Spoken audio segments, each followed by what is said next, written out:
Mukunda jewellers మొట్టమొదటి factory outlet ఇప్పుడు కూకట్పల్లి, కొత్తపేట్, సోమాజిగూడ మరియు ఖమ్మంలో.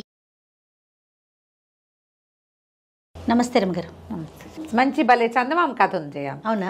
ఇంట్రెస్టింగ్ కథ, బాగుంది, నాకు నచ్చింది. అంటే దీనికి ఖచ్చితంగా రిలేటెడ్ అని నేను చెప్పను, కానీ దగ్గరగా ఉంది. రైట్. ఒక ఊళ్ళో ఒక బ్రాహ్మణ అయిన భార్య వాళ్ళమ్మ వీళ్ళమ్మ నలుగురు ఒక ఇంట్లో ఉండేవారు.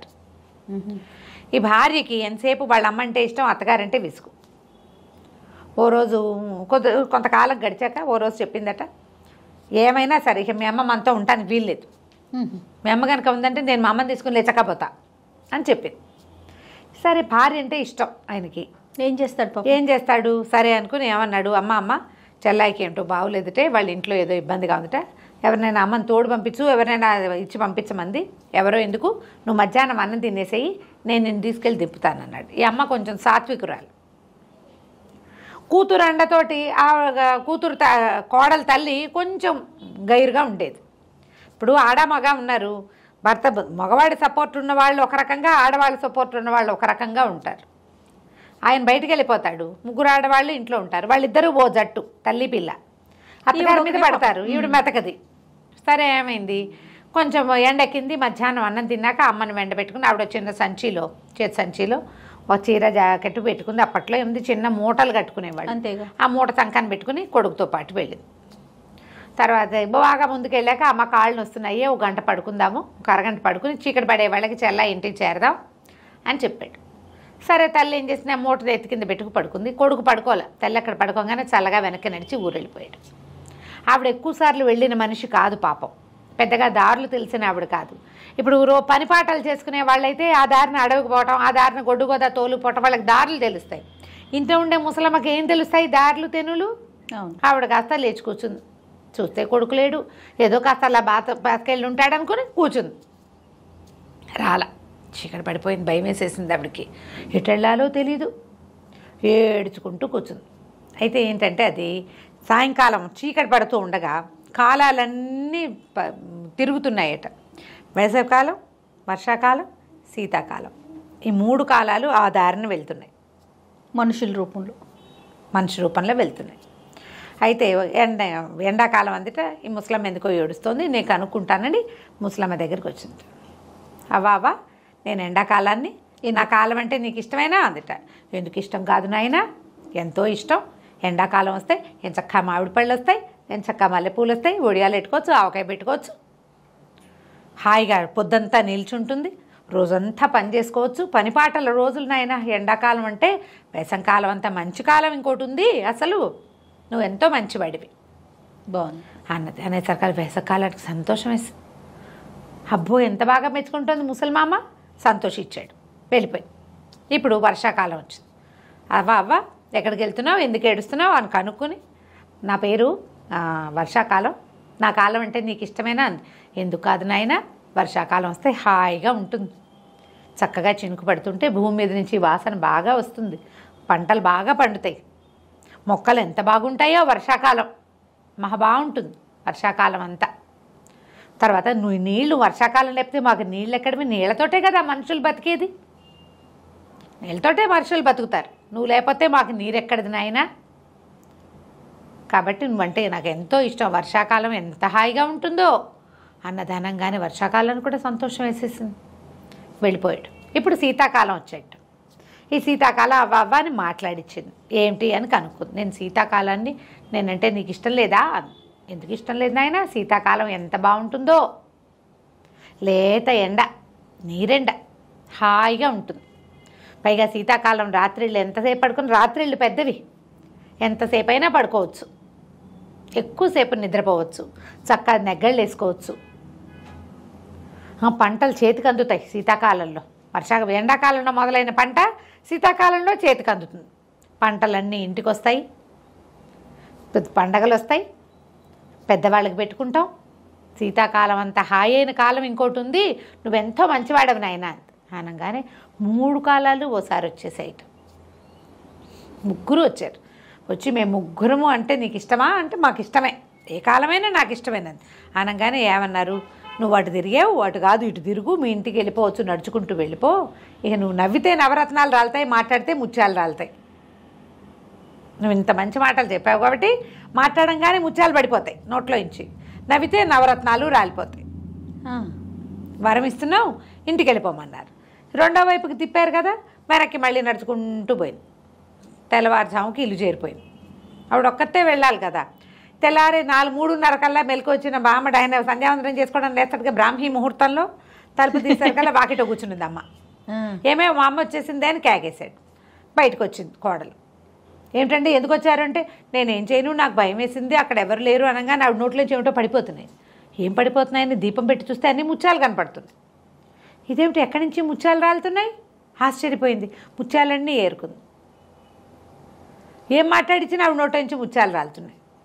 ఇంతలో ఏమైంది, ఓ పిల్లటి పోతుంటే ఆ పిల్లి తోక తొక్కాడు కొడుకు. అదేమిట్రా అని నవ్వింది. నవ్వగానే నోట నుంచి నవరత్నాలు రాలినాయి. అవి కూడా ఏరుకుంది. కోడలు ఆశ్చర్యపోయింది. ఇదేమిటి అంటే, ఏమిటోనే అడవిలో అలా ఏదో జరిగింది, అందుకని ఇలాంటి వస్తాయన్నారు, సరేలే ఇంటికి వచ్చేసేద్దామని వెనక్కి వచ్చాను, అమ్మ ఇంటికి దారి తెలియదు కదా నాకు అనగానే కోడలు చక్కగా అత్తగారిని మాట్లాడించి ముత్యాలు ఏరుకుంది, నవ్వించి నవరత్నాలు ఏరుకుంది. 4 రోజులు గడిచి ఆవిడకి ఏమనిపించింది, అత్తగారు వెళ్తేనే ఇల్లు నిండిపోయేలాగా ఉంది, అమ్మని కూడా పంపిస్తే సరిపోదు ఈ ప్రోగ్రామ్కి అని చెప్పి ఏమంది, అమ్మ నువ్వు కూడా వెళ్ళవే అడవిలోకి, మా అత్తగారిలాగా నీకు రత్నాలు వైఢూర్యాలు అవి వస్తాయి, ఎంచక్కాను మా అత్తగారు తెలివి తక్కువది, నువ్వు భలే తెలివిగల దానివి అని చెప్పేసరికి సరే భర్తకి చెప్పింది, మా అమ్మని తీసుకుపోయి నట్టడలో విడిచేసిరా. సరే అత్తగారిని మోసుకెళ్ళాడు. ముందు ఆ అమ్మని తీసుకెళ్ళాడుగా, అదే దారంటే అత్తగారిని తీసుకెళ్ళి ఈ ముసలమ్మను కూడా అక్కడ వదిలిపెట్టి వచ్చేసాడు ఆయన. వెనక్కి వచ్చేస్తే సరే కాసేపు కూర్చుంది చూస్తోంది ఎవరైనా వస్తారేమని. సరే వేసవ కాలం వచ్చింది. మొదట నా పేరు వేసవ కాలం, నేనంటే నీకు ఇష్టమేనంటే, ఏం కాలం, దిక్కుమాల కాలం, ఎండలకి మడమలా మాడిపోతాం, చుక్క మంచినీళ్ళైనా దొరకవు, ఎంత నీళ్ళు తాగినా దప్పికి తీరదు, దిక్కుమాల కాలం, రోజంతా ఎండే, తెల్లారి దిగించి పడుకునేదాకా వేడి మలమల మాడిపోతాం, భూమి కాలిపోతుంటుంది, దిక్కుమాలిన కాలం అని మెడికల్ విరిచింది. ఎండాకాలం దిక్కుమాలింది, వాడు మొహం మార్చుకుని పోయింది ఎండాకాలం. అక్కడి నుంచి వర్షాకాలం వచ్చింది. వర్షాకాలం కూడా అడిగాడు, నువ్వు ఎక్కడికి వెళ్తున్నావు, ఏమిటి నీ సంగతి ఏమిటి అన్నీ కనుక్కున్నాయి. మా అమ్మాయి నన్ను ఇక్కడ కూర్చోమందని చెప్పింది.